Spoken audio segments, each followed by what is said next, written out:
समझा दोगे।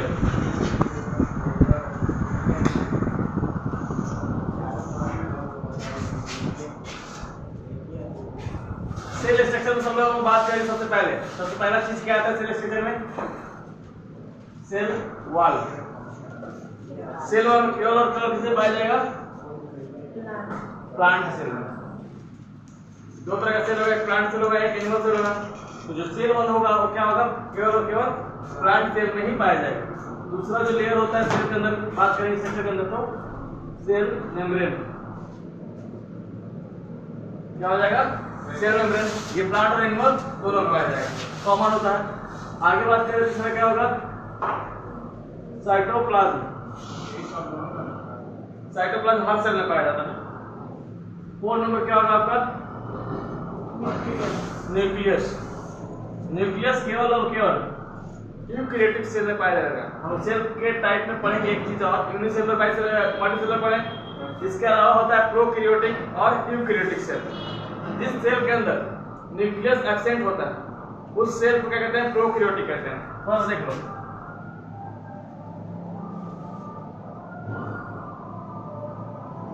प्रोकैरियोटिक होता है और दूसरा क्या होता है? डेड सेल के अंदर रहता है प्रोकैरियोटिक और यूकैरियोटिक। हाँ, डेड सेल के अंदर भी रहता है न्यूक्लियस। प्रोकैरियोटिक जिसके अंदर क्या हो? न्यूक्लियस एब्सेंट हो।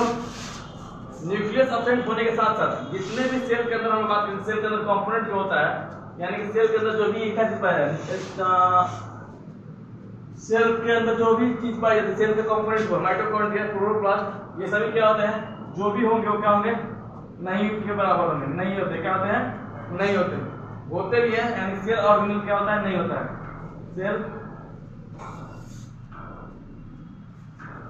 सेल ऑर्गेनेल क्या होगा? एब्सेंट होगा। अगर होगा भी तो क्या होगा? मेम्ब्रेन से बंधा हुआ नहीं होगा, यानी कि उसके ऊपर चारों तरफ क्या होगा? एक मेम्ब्रेन का स्ट्रक्चर नहीं बनेगा। लेकिन यूकैरियोटिक में न्यूक्लियस प्रेजेंट होता है, और न्यूक्लियस प्रेजेंट होने के साथ साथ न्यूक्लियस के चारों तरफ क्या होता है? मेम्ब्रेन पाया जाता है। न्यूक्लियस मेम्ब्रेन यूकैरियोटिक पाया जाएगा, प्रोकैरियोटिक में नहीं पाया जाएगा। बाकी क्रोमोसोम वगैरह सब इसमें दोनों में होता है। ठीक, क्रोमोसोम से क्या होता है? सेल की लाइफ होती है, और यानी को क्या होता है? एक तरह से क्रोमोसोम क्या करता है? पूरे सेल को कंट्रोल करने का काम करता है। कोई दिक्कत?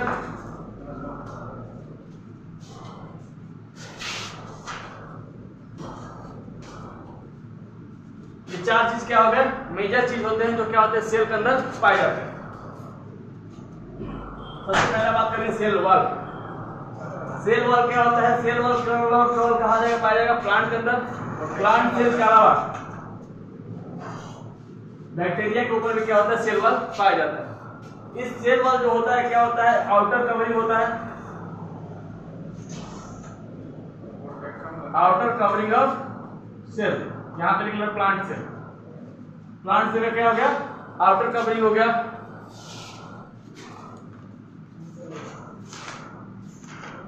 सेल वॉल का क्या हो गया? आउटर कवरिंग हो गया। ये प्रोवाइड करता है, provide shape and rigidity to the cell. किसी भी सेल को, प्लांट सेल को, उसके उसी शेप में रहने में क्या करता है? ये मदद करता है। अगर प्लाज्मा मेम्ब्रेन की बात करें, एनिमल सेल की बात करें, तो एनिमल सेल क्या होता है? कंप्रेस हो जाता है, लेकिन प्लांट सेल का कंप्रेस आसानी से नहीं कर सकते। क्योंकि जो सेल वॉल होता है क्या करता है? उसको डिफरेंट शेप देता है, और उस शेप को क्या करता है? मेंटेन रखता है। और ये क्या होता है? रिजिड होता है। क्या होता है? रिजिड होता है। क्या होता है? रिजिड। रिजिड का मतलब क्या होता है? कठोर। ठीक। इसके अलावा सेल वॉल क्या करता है? ये परमिएबल होता है। सेल वॉल क्या होता है?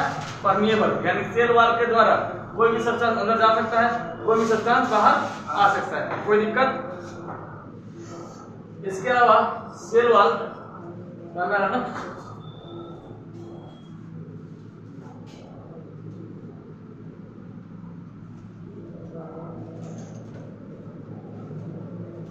ठीक, ये तीन चीज किसके बारे में पढ़ा था? सेल वॉल के बारे में। चौथी चीज बात करें, सेल वॉल जो होता है प्लांट के अंदर, प्लांट के अंदर क्या होता है? सेलुलोज से मिलकर बनता है। किससे? सेलुलोज से मिलकर बनता है। और वही बैक्टीरिया की बात करें, चिटिन नाम के एक प्रोटीन से क्या होता है? वो मिलकर बनता है। चिटिन एक प्रोटीन होता है, उसको क्या कहते हैं, चिटिन। उसी के आउटर कवरिंग होता है जो बैक्टीरिया के अंदर बनता है। और बैक्टीरिया के अंदर सेल वॉल दो काम करता है, उसको एक प्रोटेक्ट करेगा, ये किस तरह का है, प्रोटेक्शन में बनता है।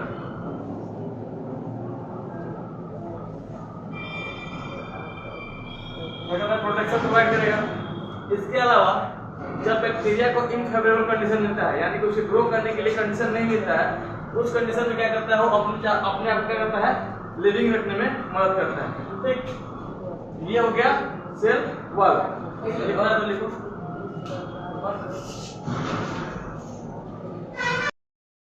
अगला क्या है, सेल मेम्ब्रेन।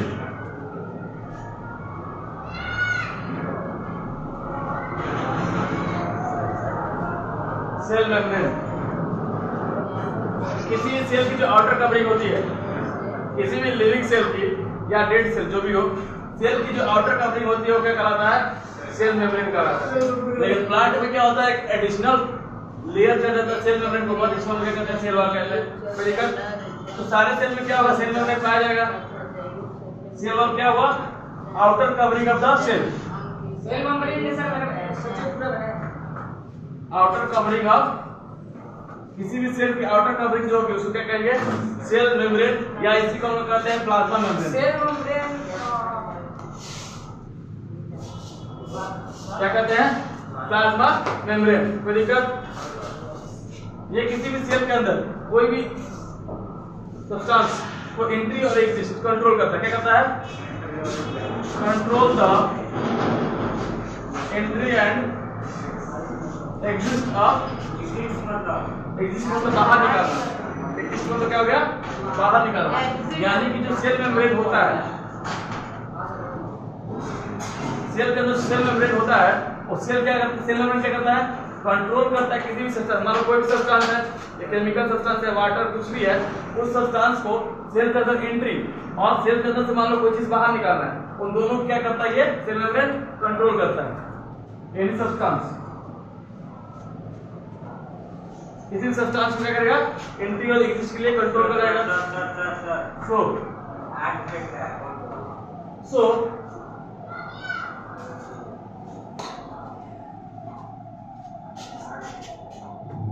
it is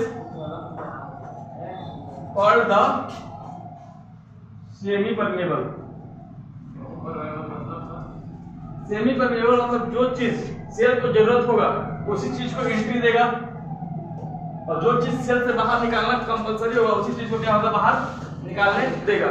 लेकिन जो सेल वॉल होता है, सेल वॉल क्या करता है, किसी भी चीज को आने देगा, सेल के अंदर क्या होगा, किसी भी चीज को आने देगा, और उस सेल से किसी भी चीज को बाहर निकलने की परमिशन देता है, यानी कोई रोक टोक वहां पे नहीं होता है। लेकिन प्लाज्मा मेम्ब्रेन क्या करता है, रोक टोक कर रहा है कि नहीं कर रहा है, कंट्रोल कर रहा है, किसी एंट्री को भी कंट्रोल कर रहा है, कोई क्या चीज हमारे शरीर के अंदर आएगा, और एग्जिट को भी क्या कर रहा है, कंट्रोल कर रहा है। इसीलिए हम सेल मेम्ब्रेन को क्या करते हैं, सेमी परमेबल मेम्ब्रेन भी के नाम से भी जानते हैं। ठीक है,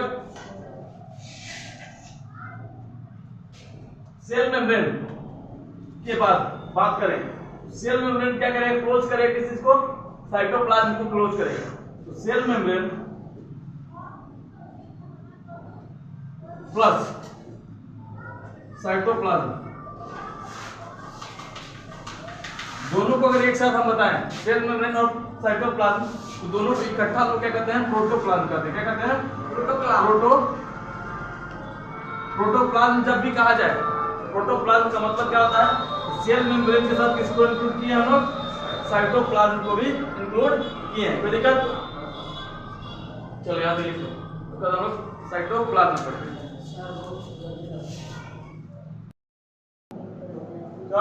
साइटोप्लाज्म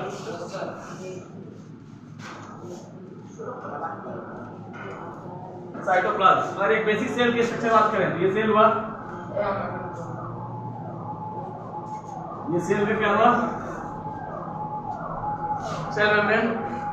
सेल मेम्ब्रेन होगा तो न्यूक्लियस भी होगा, ये न्यूक्लियस होगा, न्यूक्लियस को क्लोज करने वाला ये लाइन क्या कहलाता है, न्यूक्लियर मेम्ब्रेन कहलाता है। क्या कहलाता है, ये क्या हो गया आपका सेल मेम्ब्रेन। और ये जो लाइन दिख रहा है आपको, ये क्या है, ये पूरा क्या है, यहाँ से अगर बात करते न्यूक्लियस हो, क्या हो गया, न्यूक्लियस हो गया। और ये जो लाइनिंग दिख रहा है ये क्या कहलाता है, न्यूक्लियर मेम्ब्रेन क्या कहलाता है? न्यूक्लियर मेम्ब्रेन कहलाता है। जो सब्सटेंस यानी जो पोर्शन, जो जगह न्यूक्लियर मेम्ब्रेन से बाहर, साइटोप्लाज्म से अंदर, यानी इसके अंदर जो भी जेलीलेक सब्सटेंस भरा हुआ रहता है वही जेलीलेक सब्सटेंस क्या कहलाता है? हमारा साइटोप्लाज्म कहलाता है। कोई दिक्कत? द पोर्शन, जो पोर्शन क्या होता है? ऐसे नहीं बोल सकते हैं जो सेल मेम्ब्रेन के अंदर ये नहीं, बिटवीन सेल मेम्ब्रेन एंड मानने पर सेल मेम्ब्रेन एंड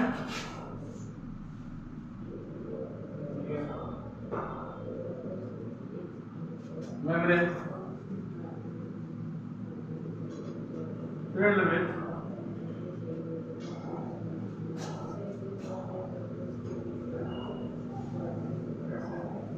substance, वही क्या कहलाएगा? हमारा साइटोप्लाज्म कहलाएगा। क्या कहलाएगा? क्या कहलाएगा? साइटोप्लाज्म कहलाएगा। यानी कि ये हो गया हमारा क्या? न्यूक्लियर मेम्ब्रेन, और ये क्या हो गया? Cell membrane. इन दोनों के बीच में जो जगह होता है, इस जगह के अंदर क्या होता है? एक जेलीलेक सब्सटेंस भरा हुआ रहता है। उसी सब्सटेंस को हम क्या कहते हैं? साइटोप्लाज्म के नाम से जानते हैं। ये जो साइटोप्लाज्म होता है वो क्या होता है? साइटोप्लाज्म क्या होता है? ग्राउंड सब्सटेंस होता है। Ground substance for all cell, यानी जितने भी सेल की एक्टिविटी है, जो भी सेल की एक्टिविटी है, वो सारा सेल की एक्टिविटी किसके द्वारा होगा?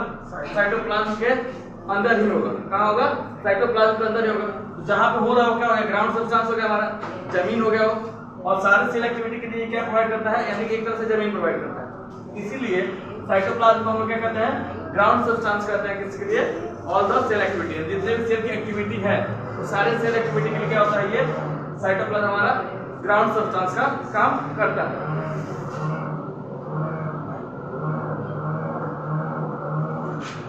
तो जेलीलेक जो सब्सटेंस है साइटोप्लाज्म वो बनता किससे है?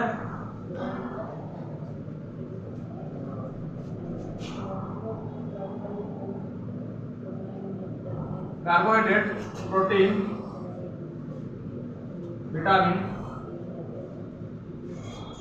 वाटर, फैट, इन सभी से क्या होता है? मिलके बनता है। यानी कि जो भी कंपोनेंट हमारे बॉडी को चाहिए, यानी कि जो भी कंपोनेंट का फूड में होता है, उन सारे फूड के कंपोनेंट से क्या होता है? सेल मिलके बनता है। ठीक,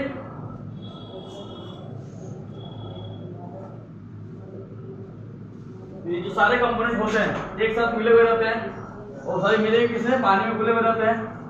पानी में क्या होंगे? घुले होंगे, और वही मिलकर क्या करते हैं? जेलीलेक सब्सटेंस बनाते हैं। ये सभी सब्सटेंस एक तरीके से मिलकर एक यूनिक स्ट्रक्चर बनाते हैं, यानी कि यूनिक सब्सटेंस बनाते हैं। वो सब्सटेंस क्या होता है? लिविंग की तरह बिहेव करता है। ठीक, यानी कि सारे केमिकल कंपाउंड एक तरह से क्या है? केमिकल सब्सटेंस है। सारे केमिकल सब्सटेंस क्या होते हैं? मिलकर लिविंग सब्सटेंस का फॉर्मेशन करते हैं। ऑल कंपोनेंट, ऑल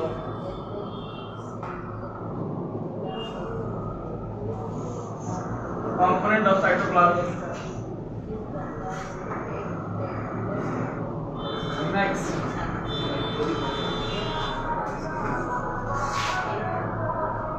वर्क क्या करते हैं? एक साथ काम करते हैं सभी, और क्या करते हैं? प्रोवाइड करते हैं क्या? एक living nature, work together and provide a unique living nature provide करते। ध्यान दोगे इधर, साइटोप्लाज्म होता क्या समझ आ गया? साइटोप्लाज्म होता क्या समझ आ गया? ये जो साइटोप्लाज्म होता है क्या होता है? ग्राउंड सब्सटेंस होता है। किसके लिए? सेल के अंदर जो भी एक्टिविटी होनी है, यानी कि एक सेल के अंदर जो भी एक्टिविटी होगा उस एक्टिविटी के लिए क्या होता है? ये ग्राउंड सब्सटेंस प्रोवाइड करता है। यानी सारा एक्टिविटी किसके अंदर होगा? साइटोप्लाज्म के अंदर ही होगा। ये साइटोप्लाज्म जो होता है मिलकर किससे होता है? कार्बोहाइड्रेट, प्रोटीन, फैट, विटामिन और बहुत सारा पार्टों से क्या होता है? मिलके बना हुआ रहता है। ठीक, दिक्कत?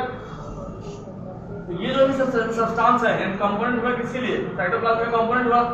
ये सारे जो कंपोनेंट है एक साथ काम करते हैं। क्या करते हैं? एक साथ काम करते हैं और एक प्रोवाइड करते हैं क्या? एक लिविंग नेचर प्रोवाइड करते हैं सेल के अंदर। इसीलिए क्या होता है? साइटोप्लाज्म एक लिविंग स्टेशन और सेल क्या हो जाता है? लिविंग बन जाता है। यानी जो सेल बना किससे बना? केमिकल कंपाउंड से बना। सेल जनरली बना किससे बना? केमिकल कंपाउंड से बना। और केमिकल कंपाउंड एक साथ काम कर रहे हैं और एक यूनिक स्ट्रक्चर प्रोवाइड करते हैं, यानी यूनिक स्टेटस प्रोवाइड किए, जो स्टेटस क्या होता है? हमारा लिविंग नेचर की तरह काम करता है। कोई दिक्कत? उसी को साइटोप्लाज्म कहते हैं।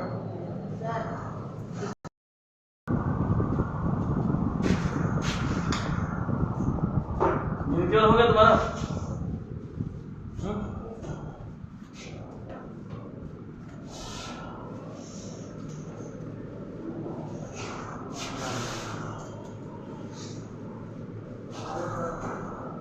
क्या करें? जितने भी सेल की एक्टिविटी है, यानी एनर्जी का प्रोडक्शन करना, किसी सब्सटेंस को किसी सब्सटेंस से एनर्जी बनाना, किसी सब्सटेंस से सिंथेसिस करना, किसी हार्मोन का सिंथेसिस करना, ये सब किसके द्वारा होता है? सेल के द्वारा ही होता है।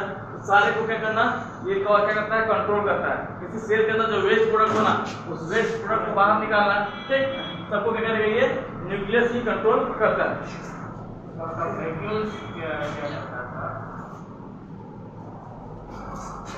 हाँ जी, पढ़ेंगे उसके बारे में हम लोग।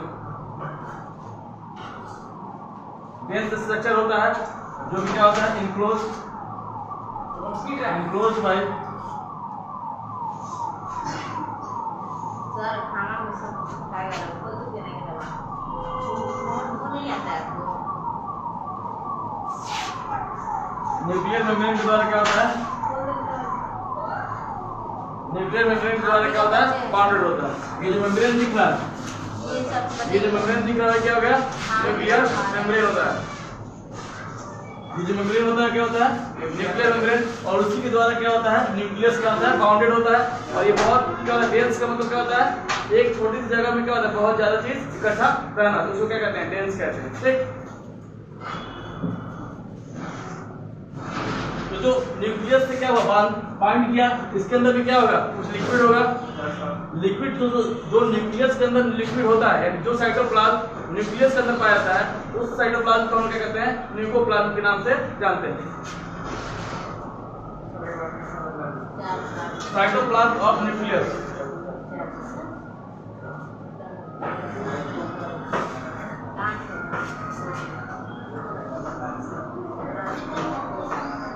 वो क्या कहलाता है? न्यूक्लियोप्लाज्म कहलाता है। क्या कहलाता है? न्यूक्लियोप्लाज्म।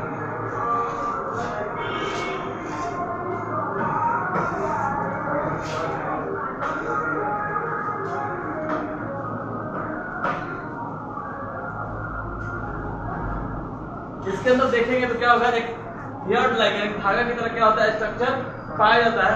उस स्ट्रक्चर को हम क्या कहते हैं? क्रोमोसोम के नाम से जानते हैं। उस स्ट्रक्चर क्या कहते हैं? हेयर लाइक स्ट्रक्चर को क्या कहते हैं? क्रोमोसोम। न्यूक्लियस के अंदर बात करेंगे तो न्यूक्लियस के अंदर क्या होगा? लिक्विड के अलावा क्या होता है? हेयर लाइक धागा की तरह क्या होता है? स्ट्रक्चर पाया जाता है। धागा की तरह क्या होता है? स्ट्रक्चर पाया जाता है। उस स्ट्रक्चर को हम क्या कहते हैं? क्रोमोसोम। क्या कहते हैं? क्रोमोसोम कहते हैं। और इस लिक्विड को क्या कहते हैं? जो साइटोप्लाज्म पाया जाएगा, जो न्यूक्लियस के अंदर जो साइटोप्लाज्म पाया जाता है, न्यूक्लियस के अंदर जो साइटोप्लाज्म पाया जाएगा, उस साइटोप्लाज्म को हम लोग क्या नाम देते हैं? न्यूक्लियोप्लाज्म के नाम से जानते हैं। हाँ, वही साइटोप्लाज्म के जो कंपोनेंट है साइटोप्लाज्म के, वही कंपोनेंट उसमें भी होगा, उसी लिक्विड में होगा, लेकिन उसका नाम क्या किया जाता है? अलग कर दिया जाता है। उसको क्या कहते हैं? न्यूक्लियोप्लाज्म के नाम से जानते हैं। तो दिक्कत उस न्यूक्लियोप्लाज्म के अंदर, जैसे साइटोप्लाज्म के अंदर हम देखेंगे, साइटोप्लाज्म के अंदर क्या होता है? कई सारे सेल ऑर्गेनेल पाए जाते हैं, पाया जाएगा ना। उसी तरह न्यूक्लियोप्लाज्म के अंदर क्या होता है? हेयर लाइक स्ट्रक्चर पाया जाता है। धागे के अंदर क्या होता है? स्ट्रक्चर पाया जाता है, जिस स्ट्रक्चर को हम लोग क्या कहते हैं? क्रोमोसोम कहते हैं। और ये क्रोमोसोम जो है आपका, ये जो क्रोमोसोम है, ये क्रोमोसोम किसके लिए रिस्पॉन्सिबल है? Chromosome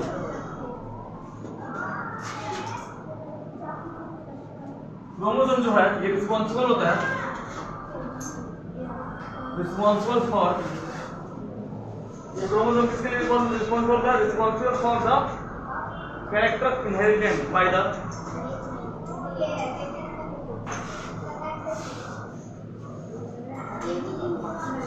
character inherited by the one generation from the earlier generation, by one generation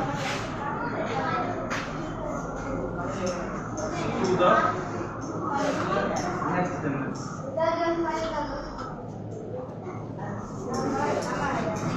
यानी कि जो क्रोमोसोम होता है, इस क्रोमोसोम के अंदर हम जब आगे पढ़ेंगे डिटेल में क्रोमोसोम के बारे में, तो इस क्रोमोसोम के अंदर क्या होता है, क्रोमोसोम के अंदर क्या होता है, जीन पाया जाता है। क्या पाया जाता है, एक जीन। वही जनरली क्या होता है, क्रोमोसोम होता है यानी जीन जो होता है वो क्या होता है, किसी भी सेल का जीन क्या पाया जाता है, जीन। क्रोमोसोम के अंदर देखिए क्या होगा, जीन होगा। क्रोमोसोम के अंदर क्या होता है, जीन।